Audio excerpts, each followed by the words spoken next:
한번 따라 하실까요? 오직 성령으로 충만함을 받으라. 한 번 더 따라 하실까요? 오직 성령으로 충만함을 받으라. 오늘은 성령 강림 주일입니다. 부활하신 예수님께서 40일 동안 제자들을 다시금 제자 훈련시키시고 성천하신 후에 120명이 10일 동안 마가 요한의 다락방에서 모여서 오직 기도에 힘썼습니다. 40일과 10일이 합쳐져서 50일째 되는 날에 성령님이 이 땅에 충만히 임하셨습니다. 초대교회 성령님이 임한 날이 유대인들이 지키는 절기로는 오순절이었기 때문에 성령 강림 주일을 오순절이라고도 합니다. 성령 강림절이 왜 중요하냐 하면 성령 강림절에 성령이 임함으로 말미암아 그때부터 교회가 시작되었기 때문에 그렇습니다. 그러므로 성령 강림절은 교회의 탄생일, 교회의 생일이라고 할 수 있습니다. 더 나아가 예수님의 제자들과 교회는 성령을 받음으로부터 터닝 포인트가 시작되었습니다. 새로운 위대한 변화가 시작되었기 때문에 그날을 기념하여 오늘날 교회도 성령 강림 주일을 지키면서 우리도 성령의 임재, 성령의 충만함 받기를 사모하는 겁니다. 왜냐하면 우리의 인생에도 획기적인 변화, 위대한 터닝 포인트가 일어나야 할 필요가 있기 때문에 그렇습니다. 겁쟁이였던 제자들이 성령님이 임하고 나서부터 겁을 상실했습니다. 고난과 핍박을 넘어 죽음도 두려워하지 않는 강력한 교회와 능력의 사람들로 변해갔는데 그 변함의 이유가 성령이 그들에게 임하였기 때문에 그렇습니다. 사도 바울 또한 예수 그리스도를 만난 후 핍박자에서 사도가 되었고 안디옥 교회에서 성령 충만한 사람들 가운데 세워서 선교사로 파송했는데 이때 사도 바울이 선교사로 세움을 받았습니다. 이방과 열방을 향하여 예수 그리스도의 복음을 전하는 일에 죽음조차 두려워하지 않고 그는 자기에게 맡겨진 길을 달려갔습니다. 목숨을 조금도 아끼지 않고 담대한 복음의 사람, 강력한 능력의 사도가 되었습니다. 성령이 그에게 임하였기 때문에 그렇습니다. 그래서 사도 바울은 선교하러 가는 곳마다 편지를 써서 보낼 때마다 빠뜨리지 않고 성령에 대하여 말씀하셨습니다. 더 나아가서 편지를 보내는 교회마다 성령을 받으라고 권면했습니다. 왜냐하면 자신의 선교 사역과 자신이 경험한 신앙의 영역에서 자기가 한 그 모든 일이 자기 능력이나 자기 경험과 자기 실력이 아니라 성령님이 아니었으면, 성령의 능력이 아니었으면, 그 충만함이 없었으면 도저히 일어날 수 없었다라고 하는 것을 깨달았기 때문에 그가 쓰는 편지마다 성령님에 대한 이야기가 빠지지 않았고 그는 늘 교인들에게 편지를 써보내면서 결론적으로 가면 갈수록 늘 그의 이야기는 뭘 받으라고 이야기하고 있냐면 성령 받으라 말하고 있는 것입니다. 오늘 본문 말씀은 에베소 교회에 보내는 편지입니다. 오늘 본문 말씀에도 사도 바울이 에베소 교회 교인들을 향하여 성령 받으라고 이야기합니다. 18절 말씀 같이 한번 읽어볼까요? 시작. 술 취하지 말라. 이는 방탕한 것이니 오직 성령으로 충만함을 받으라. 오직 성령으로 충만함을 받으라. 성령 충만과 반대되는 것을 술 취함이라고 설명하고 있습니다. 저 술은 단순히 알코올만을 이야기하는 것이 아니라 알코올을 넘어서서 성령 충만에 반대되는 모든 것을 통칭하는 내용입니다. 세상에 충만하고 욕심에 충만하고 성질에 충만한 것이 술 취함입니다. 예수 그리스도를 믿는 저와 여러분은 욕심에도 세상에도 성질에도 충만하면 안 되고 오직 성령의 충만함을 받아야 합니다. 오늘날 한국 교회와 우리 믿는 자들의 삶의 문제는 교회를 다니고 설교를 듣고 예배를 드리고 예수를 믿는데도 불구하고 능력이 나타나지 못하고 사람들로부터 그리스도인이라고 하는 소리를 듣지 못하고 우리가 예수 그리스도의 향기요 편지로서 내 주변에 있는 많은 사람들에게 예수가 드러나고 예수의 향기가 드러나야 하는데 주구장창 예배를 드림에도 불구하고 우리가 종교의 영역, 신앙의 영역에 있음에도 불구하고 우리의 삶이 어떤 능력이 나타나지 않는 이유 중에 하나는 바로 성령 충만의 부재일 수 있다는 사실을 기억해야 합니다. 특별히 저와 여러분은 순복음교회가 아니라 장로교회를 다니다 보니 우리는 더더욱 성령 충만에 대한 강조가 없습니다. 그래서 성령 충만은 먼 남의 이야기일 뿐만 아니라 옛날에 성경 속에 나타났던 이야기, 때로는 조금 신앙심이 깊은 사람이나 좀 믿음의 영적인 어떤 세계가 열렸거나 그걸 강조하는 사람들이 하는 이야기가 성령이다. 우리는 성령 없어도 내 인간의 능력으로, 내 지혜로, 내 삶의 경험으로 이미 살아갈 수 있는 사람들이 되어버려서 성령 충만을 사모하지 않게 되어버렸어. 교회도 능력을 잃어가고 우리도 예수 향기가 나타나지 못하고 있는 것은 아닐까요? 성령 강림절을 맞이하여 사도 바울이 에베소 교회를 향하여 보낸 편지 중에 명령 아닌 명령을 하고 있는 오직 성령으로 충만함을 받으라라고 하는 이 이야기는 그 시절에 그 교회에만 해당되는 얘기가 아니라 오늘을 살아가는 저와 여러분에게도 우리 교회에도 여전히 적용되고 해당되는 이야기라고 하는 사실을 저와 여러분이 깨달았으면 좋겠습니다.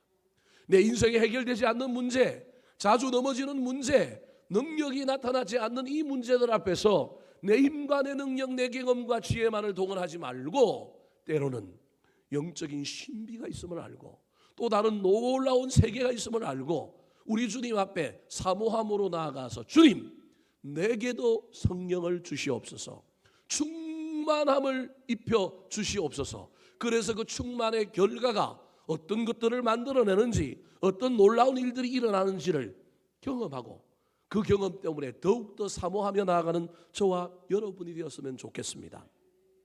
성령 충만은 하나님 아버지의 주권적인 결정입니다. 우리가 이뻐서, 우리가 잘나서 받을 만한 조건이 되어서 주는 것은 아닙니다. 오순절에 예수님의 제자를 비롯한 120명이 성령을 받았는데 그 성령 받은 사람들의 면면을 살펴보면 그렇지 않은 사람도 있겠지만 제자들을 중심으로 살펴보면 제자들은 성령 받을 만한 자격이 없는 사람들입니다. 다 도망갔습니다. 다 주님을 배신했습니다. 그런데도 불구하고 우리 주님께서는 그들을 향하여 예루살렘을 떠나지 말고 성령을 기다리라. 그리고 마침내 그 성령을 부어주셨습니다. 이 이야기가 우리에게 주는 교훈이 무엇일까요? 우리의 그 어떠함에도 불구하고 내가 능력이 있어서 받을 만해서 주시는 것이 아니라 주님이 주권적으로 주시면 우리는 받을 수밖에 없는 존재라는 것입니다. 그렇다면 제자들에게 왜 주셨을까요? 그들에게 능력을 주어 그들을 변화시켜 사용하고 싶기 때문에 그렇습니다. 이 시간 저와 여러분이 이 설교 한편으로 성령의 사모함이 우리 가운데 넘쳐 흐를지는 잘 모르겠지만 5월을 지나서 6월 한 달 동안 우리 속에 성령에 대한 기대감, 충만함에 대한 사모함이 있었으면 좋겠습니다. 나의 인격이, 나의 윤리와 나의 도덕과 나의 영성과 신앙이 그 어떠함에도 불구하고 주님이 나를 사용하시기만 하면 줄 수 있는 겁니다. 주님이 고쳐서 쓰면 되는 겁니다. 변화시켜 쓰면 되는 겁니다. 그래서 저와 여러분은 사모했으면 좋겠습니다.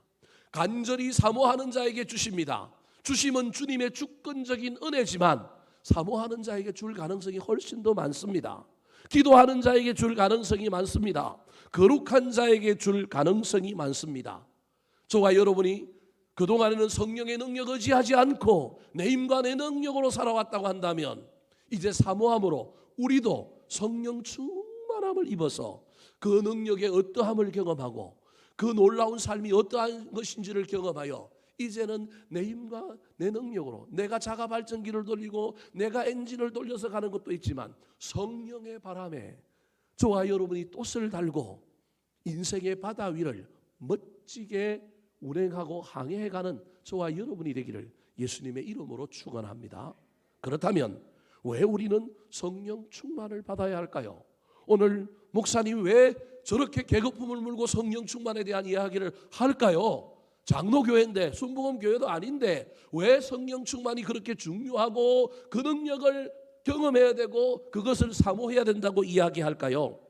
성령 충만이 모든 문제의 해결이 되는 이유는 도대체 어디에 있을까요? 첫 번째입니다. 따라 하시겠습니다. 성령 충만을 받으면 지혜로운 자가 됩니다. 우리는 성령 충만에 대한 이야기를 하면 떠오르는 것이 방언, 능력 뭐 이런 것으로 이야기합니다. 장풍을 쏘면 탁 넘어지고요. 손을 대서 기도하면 막 나음이 일어나고요. 어떤 외적인 능력과 관련된 이야기를 성령 충만이라고 이해합니다. 물론 있습니다. 그것도 성령 충만의 한 역사입니다. 그런데 성령 충만의 가장 베이스, 가장 밑바닥에 뭐가 있어야 되느냐 하면 성령 충만을 받으면 지혜가 생겨야 합니다. 성령님의 다른 이름이 보혜사입니다. 보혜사는 헬라어로 파라클레토스라고 하는데 두 개의 단어가 합쳐졌습니다. 파라라고 하는 단어와 클레토스라고 하는 단어가 합쳐졌는데 파라는 전치사로 곁에, 옆에라고 하는 단어입니다. 클레토스라고 하는 것은 선발하여 택하여 불러서 세웠다라고 하는 말입니다. 내 옆에 선발하여 택하여 불러서 세우신 분이 있는데 그분이 누구라고요? 성령님이라는 거예요. 왜 내 옆에 세워주셨을까요? 나를 보호해 주려고, 악한 마귀로부터 나를 변호해 주려고, 내가 헷갈릴 때마다 상담해 주려고, 내가 어려움이 있어서 내가 그 문제를 해결 못할 때 나 대신 중재해 주려고, 내 마음이 힘들 때 내 옆에 계셔서 나를 위로해 주려고, 내가 어디로 가야 할지 모를 때 나에게 갈 길을 가르쳐 주시는 선생님과 코치가 되기 위하여. 그래서 보혜사라고 하는 말은 옆에서 가르치는 분, 가르쳐 주시는 분이에요. 가르쳐 주시기 때문에 그 가르치기 때문에 나에게 뭐가 있느냐 하면 지혜가 있는 것입니다. 에베소서 1장 17절에서 사도 바울은 성령을 분명히 지혜의 영이라고 정의하고 있습니다. 같이 한번 읽어볼까요? 시작. 우리 주 예수 그리스도의 하나님 영광의 아버지께서 지혜와 계시의 영을 너희에게 주사 하나님을 알게 하시고. 지혜와 계시의 영이 성령님인데 성령님이 우리 가운데 있어야 예수 그리스도를 하나님을 아바 아버지라고 아는 구원에 이른다. 구원은 성령님과 관련이 있다. 그 성령님의 가장 중요한 역사가 지혜로 하나님이 하나님됨을, 예수 그리스도가 구원자됨을 알게 해주시는 것이기 때문에 성령님의 가장 밑베이스의 중요한 성령님의 특징이 뭐냐 하면 지혜의 영이라는 거예요. 그렇다면 예수 그리스도를 구주로 알고 하나님의 하나님됨을 알게 하는 지혜 말고 삶과 관련하여 우리의 실생활과 관련하여 저 지혜의 영 성령님이 왜 우리에게 충만히 임하여야 할까요? 오늘 본문에서 사도 바울은 지혜의 영이, 성령 충만하면 지혜의 영이 우리 가운데 임하여 우리가 지혜로운 자가 되는데 세 가지 측면을 이야기합니다. 첫 번째로는 저와 여러분이 성령 충만을 받으면 지혜로워져서 일 잘하는 사람이 된답니다. 15절 말씀 같이 한번 읽어볼까요? 시작. 그런즉 너희가 어떻게 행할지를 자세히 주의하여 지혜 없는 자 같이 하지 말고 오직 지혜 있는 자 같이 하여. 성령 충만하면 성령의 영, 지혜의 영이 우리 가운데 오므로 말미암아 우리가 어떻게 행할지를 안다라는 겁니다. 선택의 순간마다 무엇을 선택해야 될지, 갈림길에서 어느 길을 가야 할지, 이 지혜가 앞도 내다보게 하고 시대를 분별하게 하고 저와 여러분이 일머리를 깨달아서 지혜 있는 자가 민첩하게 일도 잘한다, 어떻게 행할지를 알게 해주시는 지혜가 있다라는 겁니다. 장사가 안 되십니까? 여러분 인생의 미래의 꿈과 비전을 어떻게 살아야 할지 잘 모르겠습니까? 성령 충만함을 받으면 지혜의 영인 성령님께서 우리에게 오셔서 어떻게 행할지를 알려주실 것입니다. 따라가면 대박이 날 겁니다. 따라가면 우리 인생의 문제가 해결될 것입니다. 어디에 청년들이여 내 반쪽이 숨어 있는지 잘 모르겠습니까? 우리 주님 앞에 성령 충만을 구하시기 바랍니다. 영은 영이 만납니다. 영은 영으로 통합니다. 성령 충만이 임하여서 내 속에 임함으로 말미암아 내 눈이 반짝반짝거려서 내 반쪽이 어디 있는지 깨달아줬으면 좋겠습니다. 주님께서 인도해 주실 것입니다. 두 번째, 성령 충만을 받으면 지혜로운 자가 되는데 어떤 지혜로운 자가 될까요? 세월을 아끼는 지혜자가 됩니다. 16절 말씀 시작. 세월을 아끼라 때가 악하니라. 세월을 아끼라. 지혜자는 세월을 아낀답니다. 세월을 아낀다라고 하는 말의 진짜 의미는 여러분 기회를 붙잡는다라고 하는 말입니다. 기회를 붙잡는다는 말은 또 이런 이야기입니다. 현재를 놓치지 않고 현재의 삶을 미래의 기회로 만든다.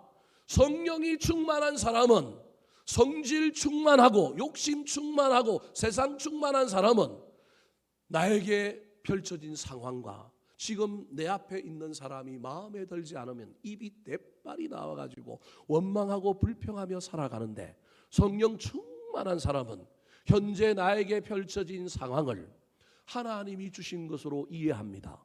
원망과 불평하지 않고 그 상황과 그 사람 앞에서 하나님이 주셨으니 내가 이것이 현재니 이 현재를 원망과 불평으로 보내지 않고 최선을 다하리라. 이 현재를 기회로 만들리라. 이게 성령 충만한 사람이 삶을 대하는 태도입니다. 성령 충만하지 않으면 따져봅니다. 비교합니다. 그래서 원망과 불평이 나와서 지금 현재 내가 처한 상황을 지옥으로 만듭니다. 지금 내 곁에서 나를 힘들게 하는 그 사람과 주구장창 싸우느라고 인생을 낭비해버립니다. 그런데 세월을 아끼는 지혜자, 성령 충만함으로 그 지혜가 있는 사람은 성령 충만함으로 시간이 얼마 없음을 알고 현재의 최선을 다할 뿐만 아니라 지금 있는 상황과 사람을 섬기고 사랑하며 나아갑니다. 그래서 미래가 바뀝니다. 현재는 미래의 기회를 잡는 아주 중요한 시점입니다. 세월을 아끼라고 하는 말이 그런 말입니다. 단순히 시간을 아껴서 쓰라는 의미가 아니라 현재의 최선을 다하느냐. 지혜로운 자는 현재를 무시하지 않습니다. 과거도 의미가 있지만 현재가 중요합니다. 현재가 미래를 만들어내기 때문에 현재에 내가 원망하고 불평할 시간이 없습니다. 잠시 잠깐 근심하고 잠시 잠깐 원망하고 불평했다가도 정신을 차리고 다시금 세월을 아낍니다. 현재를 미래의 기회로 만드는 도구로 삼습니다. 세 번째, 성령 충만한 사람은 지혜자가 되는데 어떤 지혜자가 될까요? 하나님의 뜻을 분별하는 지혜자가 됩니다. 17절 말씀 같이 읽어볼까요? 시작. 그러므로 어리석은 자가 되지 말고 오직 주의 뜻이 무엇인가 이해하라. 자, 성령 충만함으로 말미암아 지혜의 영인 성령님께서 우리에게 오므로 말미암아 어떻게 행할지를 앞을 내다보고 지혜롭게 민첩하게 행동하고 이 일 잘함으로 말미암아 인정받고 형통한 사람이 되었습니다. 더 나아가서 어떤 상황과 환경 속에서도 세월을 아끼고 현재의 최선을 다함으로 말미암아 미래를 만드는 발판을 만들어 놓고 미래가 밝아졌습니다. 이때 조심해야 합니다. 저와 여러분이 이때 성령님께서 나에게 찾아오심으로 나에게 임하심으로 나한테 생겼던 그 지혜로 말미암아 수많은 형통과 성공을 이루었다고 저와 여러분이 그 형통과 그 성공을 엉뚱한 곳에 사용하면 안 됩니다. 진짜 지혜 있는 사람은 어리석은 자가 되지 않고 지혜 있는 자가 되려면 주의 뜻이 무엇인가를 분별하고 이해하여 그 뜻을 이루는 삶을 삽니다. 오해하지 마시기 바랍니다. 주의 뜻 하니까 벌써부터 내 삶은 뒤로 하고 뭔가 막 헌신하고 봉사하고 하나님을 위하여 예수 그리스도를 위하여 교회를 위하여 뭔가 막 살아야 될 것 같은 이야기를 제가 할 것 같죠? 저는 그런 사람이 아닙니다.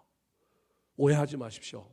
우리 하나님의 뜻 안에는 잘 먹고 잘 살고 소유하고 출세하고 자식들 양육하고 누리는 것이 하나님의 뜻입니다. 이게 하나님의 뜻이라니까요. 잘 먹고 잘 살아야 된다니까요.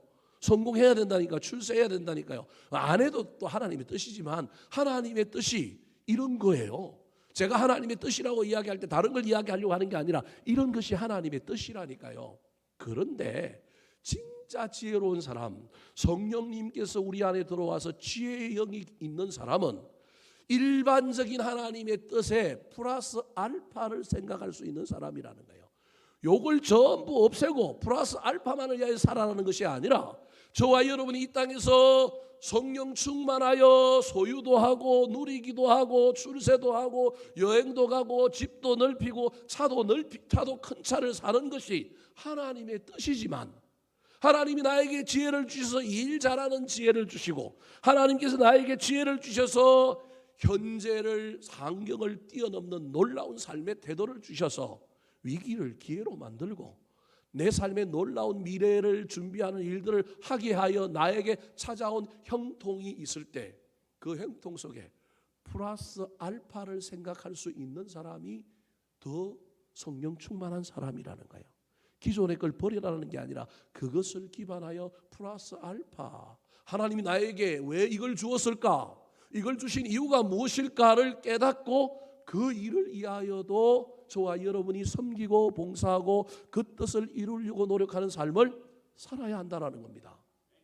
왜냐하면 성령님의 충만은 한 번 받은 것으로 가는 것이 아니라, 배터리도 처음 사면 그 배터리가 잘 가다가 나중에 배터리가 다 닳아서 없어지는 것처럼 성령 충만도 계속해서 받아야 하는데, 저와 여러분이 지혜의 영 성령 충만을 받음으로 우리 삶에 그 지혜로 말미암아 놀라운 형통과 놀라운 일들이 일어나게 될 때 우리는 간혹 받아야 하는 것을 잊어버리고 쓰기만 할 때가 있습니다.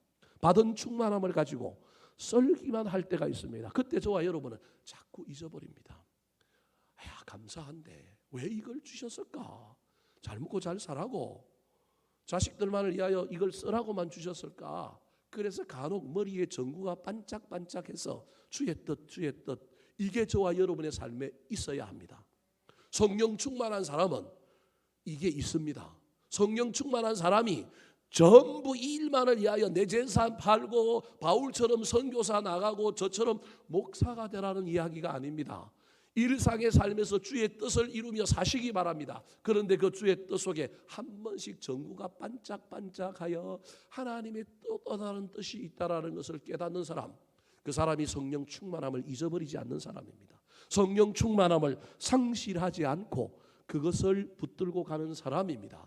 그래서 그가 하나님의 뜻을 분별하여 플러스 알파를 깨닫고 그것을 이루며 나아갈 때 우리 하나님께서는 저놈은 더 큰 걸 줘도 될 놈이구나, 더 많은 걸 줘도 변하지 않을 사람이구나, 오케이, 한 번씩 전구만 켜지면 된다고 하는 것을 기억하여 저와 여러분의 삶에 내가 이루어야 할 플러스 알파의 하나님의 뜻이 무엇인지를 깨닫는 지혜가 있기를 바랍니다. 이 지혜가 있는 사람이 성령 충만을 잃어버리지 않은 사람입니다. 저와 여러분이 성령 충만에 감격하여 열심히 살다가도 나도 모르는 사이에 내 시작은 장대했는데 내 나중은 뭐 하더라고요? 미약해져 가는 경우가 있습니다. 미약한지 아닌지, 더 장대해져 가고 있는지 없는지는 하나님의 뜻이 간혹 깨달아지고 그 뜻이 내 가슴에 와서 부딪혀 올 때 내가 그 뜻을 깨닫고 순종하고 이루는 삶을 사는 사람이 가면 갈수록 장대해지는 하나님의 사람임을 기억하는 저와 여러분 되기를 예수님의 이름으로 축원합니다. 두 번째, 왜 저와 여러분이 성령 충만을 사모하고 받기를 갈망해야 될까요? 따라 하시겠습니다. 성령 충만을 받으면 변화의 능력이 생깁니다. 성령 받으라 그랬는데 성령 받으라고 하는 많은 사람들의 권면을 받아들인 사람들은 성령 받는 것에만 코를 빠뜨립니다. 성령 충만의 결과는 성령 받는 것만으로 끝나지 않습니다. 예수님께서 40일 동안 제자들을 다시금 재양육하셨습니다. 부활하신 후에. 그리고 성천하신 다음에 10일 동안은 성령을 기다리라고, 예루살렘을 떠나지 말고 성령을 기다리라고 말씀하셨습니다. 그러면서 예수님께서 제자들에게 왜 성령을 기다려야 되는지, 왜 성령 충만을 받아야 하는지 가르쳐 주셨습니다. 사도행전 1장 8절 말씀 같이 한번 읽어볼까요? 시작. 오직 성령이 너희에게 임하시면 너희가 권능을 받고 예루살렘과 온 유대와 사마리아와 땅끝까지 이르러 내 증인이 되리라 하시니라. 예수님이 하신 말씀입니다. 성령 기다리라고 하시면서 왜 성령을 받아야 되는지를 설명하고 있습니다. 저 이야기 속에 성령을 받는 것이 목적이 아니라는 겁니다. 성령이 너희에게 임하시면 1차적인 목적은, 성령을 받아야 되는 목적은 뭘 받는 거예요? 권능을 받는 거예요. 능력을 받는 것이 목적인 거예요. 성령님을 수단화해서 죄송하지만 성령님을 통하여 하나님께서, 예수님께서 우리에게 궁극적으로 하시고자 하는 일은 너희들이 좀 뭐한 사람이 되었으면 좋겠다? 능력 있는 사람이 되었으면 좋겠다라는 겁니다. 그런데 우리는 그 능력을 장풍을 쏘면 탁 나가 떨어지고요. 저도 옛날에 부목사 때 숨기던 교회에서 알파라고 하는 프로그램을 하는데 거기 성령 수양이 갔더니 나는 그런 능력이 없던데 같이 목사님들 모여가지고 어이구 기도하는데 성령 치유 수양회를 하는데 전부 안수하러 부목사들이 담임 목사님하고 나가서 기도하는데 아니 내가 손도 안 댔는데 나가 떨어지더라니. 그냥 뒤로 넘어가는 게 아니라 진짜 나가 떨어지더라니까요. 제가 놀래버렸어요. 나가 떨어져요. 손만 대면 뒤로 낮아빠지고 손만 대면 입신하는 놀라운 이야기를 보면서 난 어릴 때 고신척에서 자랐고 난 장로교 전통적인 목회하는 사람인데 야 내가 이 이상한 교회 와서 지금 2단 되고 3단 되는 거 아닌가? 얼마나 막 고민을 많이 했는지 모릅니다. 그런데 알았습니다. 야 이건 나한테 있는 게 지금 하나님이 순간적으로 나한테 뭐 하신 거라고요? 주신 거다. 이유는 그거밖에 없어요. 능력을 주신 것은 그 능력을 통하여 무슨 일을 뭐 하게 하려고요? 하게 하려고 하는 목적이 있는 거예요. 권능을 주신 것은 권능을 받아야만이 일을 할 수 있기 때문에 권능을 주신 거예요. 그런데 그 권능이 우리가 알고 있는 것처럼 무슨 파워풀하고 막 나가 떨어지고 막 기도하면 치유하면 다 낫고 막 이런 어떤 다이나믹하고 역동적인 어떤 힘과 관련된 파워와 관련된 성령의 권능을 이야기하는 게 아니에요. 저기 권능을 받고라고 하는데 그 다음에 권능 받고 난 다음에 어디 장풍을 쏜다, 어디 치유하면 병 낫는다 그런 얘기가 저기 있어요? 권능을 받고 나면 무엇이 일어나느냐 하면 변화가 일어나는 거예요. 권능은 변화를 시키는 거예요. 나를 변화시키고 상대방을 변화시키는 게 권능이에요. 능력은. 그런데 저기 권능을 받고인데 그 권능을 받고 난 다음에 어떻게 돼요? 예루살렘에 있던 사람들이 어디로 가요? 유대로 가요. 유대에 있던 사람이 어디로 가요? 사마리아로. 그 다음에 어디로 가요? 지금 어디에 있어요? 예루살렘에 있는데 그럼 예루살렘에 있는 사람에게 예루살렘에만 살기를 원한다면 권능을 줄 필요가 있어요? 없어요? 없어요. 그러니까 예루살렘을 떠나서 어디 가라고 주는 거예요? 유대로 가라고. 또 어디로 가라고요? 사마리아로 가라고요. 왜냐하면 유대로 가고 사마리아로 가려면 뭐가 필요하기 때문에 주신 거예요? 권능 없이는 못 가는 거예요. 기득권, 편리함, 익숙함에 살고 있는 사람은 다 예루살렘에 살고 있는 사람입니다. 성령이 충만하면 권능이 임하는데 그 권능은 우리를 어디로 가게 만드느냐 하면 유대로 가게 만듭니다. 유대는 그냥 이스라엘 전역을 가리키기도 하지만 이스라엘 남부 지역을 가리키는 말인가 동시에 유대는 유대 강야의 줄임말입니다. 즉 유대라고 하는 저 땅은 남쪽에 있는 이스라엘 전역을 이야기하기도 하지만 그 지역은 예루살렘보다 거칠고 힘들고 어려운 광야라는 겁니다. 광야의 인생은 능력받아야 살 수 있는 겁니다.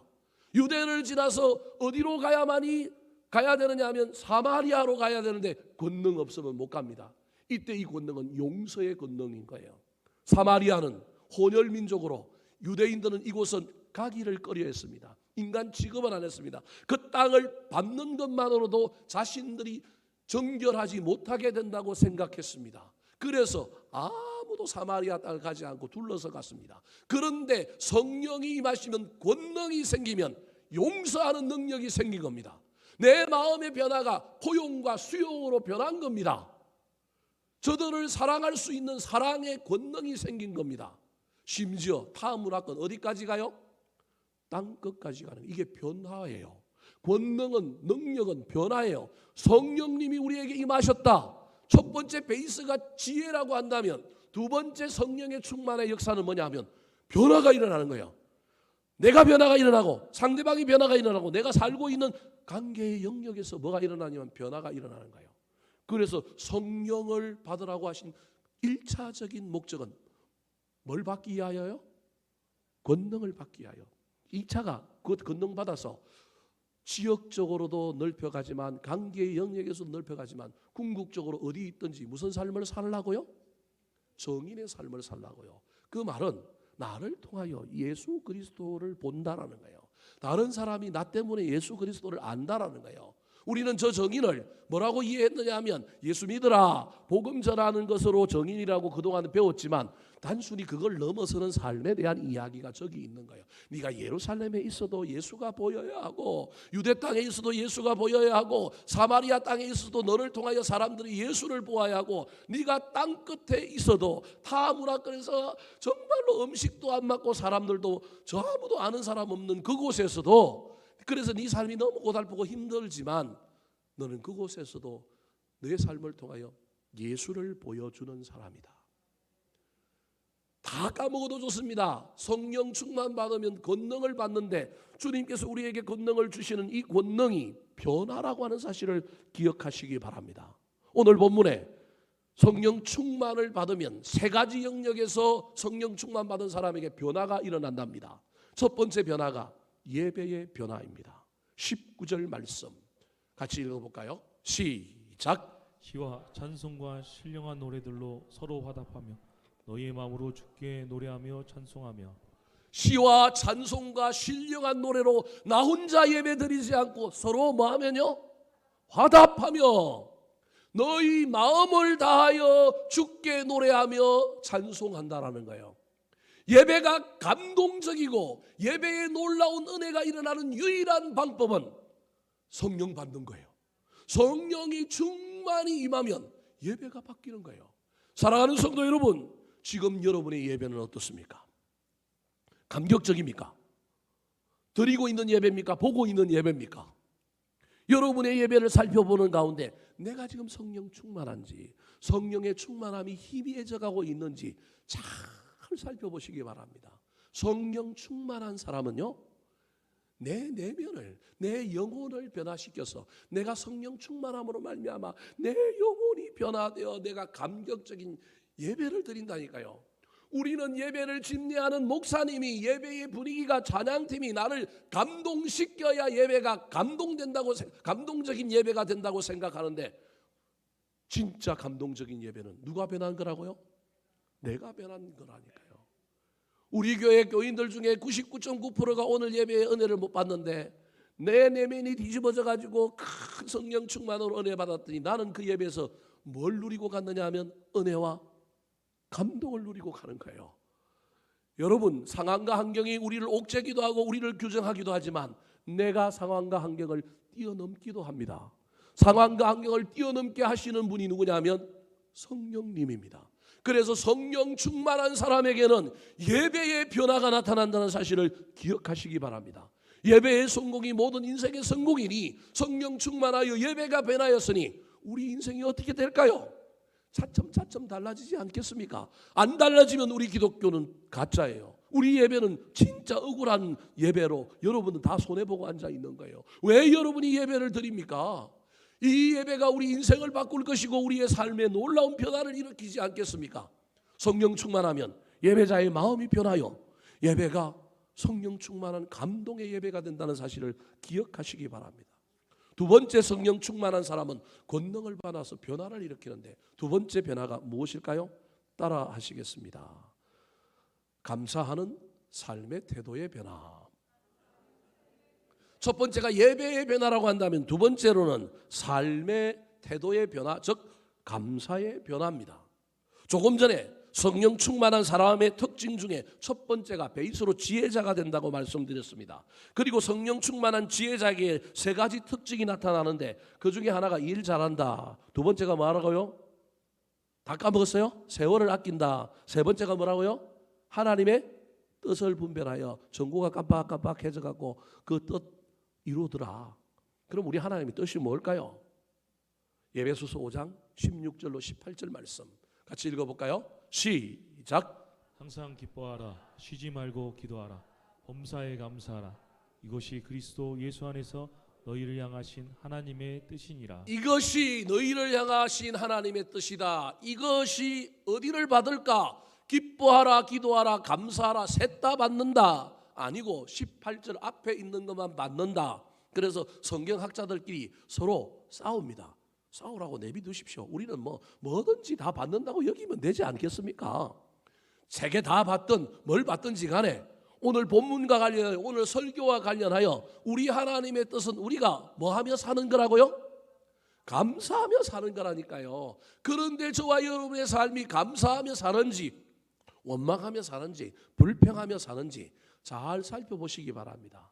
성령이 충만하면 권능을 받았는데 그 권능이 위로 하나님을 향하여 쓰일 때는 예배가 변하는 거예요. 그런데 옆으로 사람들과 관계에서, 더 나아가 위로 하나님과의 관계에서도 마찬가지지만 삶의 태도에 대하여는 우리가 어떤 변화가 일어나느냐 하면 감사의 변화가 일어나는 거예요. 감사할 만한 일에 감사하는 감사가 아니라 상황과 환경을 초월한 감사입니다. 사랑하는 성도 여러분, 성령 충만한 사람의 가장 중요한 특징 중에 하나가 감사인데, 감사는 몸으로도 할 수 있고 눈으로도 할 수 있고 감사는 물질로도 할 수 있지만 감사의 대부분은 뭘로 할까요? 입으로 합니다. 잘 기억하시기 바랍니다. 그렇다고 다음부터는 선물 안 할까 걱정되는데 선물도 하는 겁니다. 그런데 감사의 가장 중요한 건 뭘로 하는 거라고요? 입으로 하는 겁니다. 그래서 여러분, 성령 강림절에 일어난 첫 번째 변화가 뭐예요? 많은 사람들이 각국 자기 태어난 동네의 방언으로 많은 사람들이 방언하는, 그래서 외국인이 보기에 우리 동네 말인데, 모로코 말인데, 저 아프리카 말인데 저 유대인들이 방언하고 있는 거예요. 깜짝 놀랐잖아요. 성령 충만하여 변화가 일어나는 능력이 나타나는데, 그 능력이 변화가 나타나는데 그 변화의 중요함이 뭐냐 하면 말의 변화라는 거예요. 성령 충만하지 않고 세상 충만하고 욕심 충만하여 저 바벨탑을 만들었더니 사람들이, 하나님께서 바벨탑을 흩어지면서 언어가 통하지 않게 말을 뭐하게 만들어 버렸어요? 혼잡하게 만들었다니까요. 여러분, 가장 강력한 공동체는 말이 돌아가는데 말이 혼잡해지는 것이 아니라 그 말 때문에 사람들이 모이고요, 그 말 때문에 연합합니다. 그런데 이상한 공동체는 말이 가다가 바뀌고 말이 가다가 왜곡되고 말이 가다가 사람을 치고 말이 가다가 사람들을 막 시험 들게 만드는 공동체예요. 우리 교회는 어떤 공동체입니까? 말이 순전한 공동체입니까? 혼잡한 공동체입니까? 우리 공동체에 돌아가는 말은 감사의 말이 돌아가서 연합하게 만들고 하나 되게 합니까? 아니면 그 말이 가다가 나중에 막 시기 질투가 붙어가지고 막 사람들을 막 이상하게 만들고 있습니까?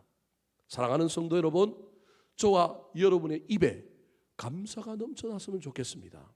인간인지라 때로는 근심도 하고 염려도 하고 때로는 분노가 나올 때도 있지만 정신을 바짝 차려서 내 안에 계신 성령님 떠나가거나 희미해지거나 사라지지 않도록 다시금 감사를 붙드시기 바랍니다. 사라진 감사 발견하시거든, 성령 충만을, 성령님의 임재를 잊어버렸구나, 다시금 내가 사모함으로 달려가리라 깨닫고 감사함으로 떠나가셨던 성령님 감사하는 자리에 찾아온다는 사실을 기억하여 다시금 감사했으면 좋겠습니다. 세 번째, 성령 충만을 받으면 권능, 능력을 받는데 능력은 변화라고 얘기했습니다. 첫 번째 변화가 예배의 변화라고 한다면 두 번째로는 언어의 변화, 감사의 변화였습니다. 세 번째입니다. 따라 하시겠습니다. 복종의 변화. 21절 말씀 같이 한번 읽어볼까요? 시작. 그리스도를 경외함으로 피차 복종하라. 피차 뭐하라고요? 복종하라. 성령님께서 우리 마음에 들어오시면 성령님이 우리를 밝히 조명하여 가지 마라, 가라, 해라 하지 마라. 그때 저와 여러분이 나를 내려놓고 그 성령님의 인도하심과 감동 감화하심에 복종하는 거예요. 근데 내 안에 성령님이 없으면 내 속에 옳은 대로 합니다. 복종하는 것이 아니라 주장합니다. 거역합니다. 그런데 성령님이 계시면 복종하고 순종할 수밖에 없습니다. 때로는 나도 들이받고 내 생각대로 하고 싶지만, 왜냐하면 성령님이 하라는 대로 하면 좋은 일만 일어나면 좋은데 때로는 좋지 않은 일도 있거든요. 부담되고 힘들고 손해보고 억울한 일도 간혹 있거든요. 그래서 복종하기가 쉽지 않은 거예요. 그때 누굴 경외함으로? 그리스도를 경외함으로. 주님 섬기는 마음으로 내 자신을 내려놓고 그 일에 순종하는 사람, 복종하는 사람, 성령 충만한 사람이다. 성령 충만하니 내 성질을 바꾸더라. 사랑하는 성도 여러분, 지금 저와 여러분 속에는 누가 있습니까? 무엇이 있습니까? 그로 말미암아 지금 내 삶의 태도는 어떻게 바뀌고 있습니까? 예배 때 내 태도, 사람과 관계의 영역에서 내 입술의 태도, 더 나아가서 어떤 관계의 영역에서 내가 순종하고 복종합니까? 아니면 거역합니까? 저와 여러분의 삶에 우리 하나님을 향한 그 놀라운 은혜가 넘쳐서 성령 충만함으로 말미암아 순종의 길로 나아가서 순종했더니 더 좋은 일을 주시고 순종했더니 합력하여 선을 이루어 주시는 놀라운 일들을 경험했으면 좋겠습니다. 오늘은 성령 강림 주일입니다. 6월 한 달 동안 여러분의 영적인 삶을 잘 살펴보는 가운데 내 힘과 내 능력으로만 살아가려고 하지 말고 목사님 지금까지 잘 살아왔는데요. 그러더라도 그 길이 나중에 어떻게 될지 모르기 때문에 다시금 성령의 충만함을 입으려고 애를 쓰시기 바랍니다. 우리의 그 어떠함에도 불구하고 부어주시는 그 하나님의 놀라운 사랑과 은혜에 근거하여 사모하시기 바랍니다. 달라고 기도하시기 바랍니다. 나를 정결하게 성결하게 만들어시기 바랍니다. 내 입술에 감사를 붙들고 예배할 때 감격적으로 예배하려고 애를 쓸 때 다시금 부어지는 성령의 능력으로 말미암아 저와 여러분의 삶에 놀라운 경험들이 일어나서 그 경험들을 사람들과 나눌 뿐만 아니라 그 경험 때문에 더욱더 성령님을 사모하고 의지하는 저와 여러분 되기를 예수님의 이름으로 축원합니다. 한번 따라 하실까요? 오직 성령으로 충만함을 받으라. 지혜로운 자가 됩니다. 어떻게 행할지를 아는 지혜자, 세월을 아끼는 지혜자, 하나님의 뜻을 분별하는 지혜자, 오직 성령으로 충만함을 받으라. 변화의 능력이 생깁니다. 예배의 변화, 감사의 변화, 복종의 변화.